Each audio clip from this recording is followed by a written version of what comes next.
Hello guys, good morning. আপনারা কেমন আছেন? আশা করি ভালো আছি। আমরাও ভালো আছি। ঘুম থেকে উঠলাম 8:30 বাজে, তবুও ঘুম পাচ্ছে।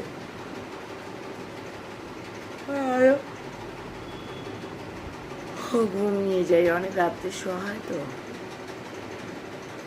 তার জন্য রাতে 2টোর দিকে শুয়েছি। মেয়ে পড়তে গেল,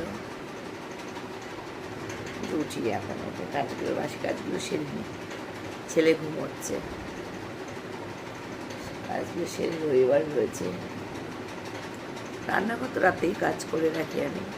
ঘরের কাজগুলো ঝাড় দেওয়া, মোছা, আজকে কাঁচা রয়েছে রবিবার, যেহেতু রবিবার ডেলি কাঁচা হয় আমার, আজকে রোজই কাঁচা হয়, কিন্তু আজকে ভাবছি বিছনা চাদরগুলো কাচবো। আর কালকে যেহেতু রাখি রয়েছে,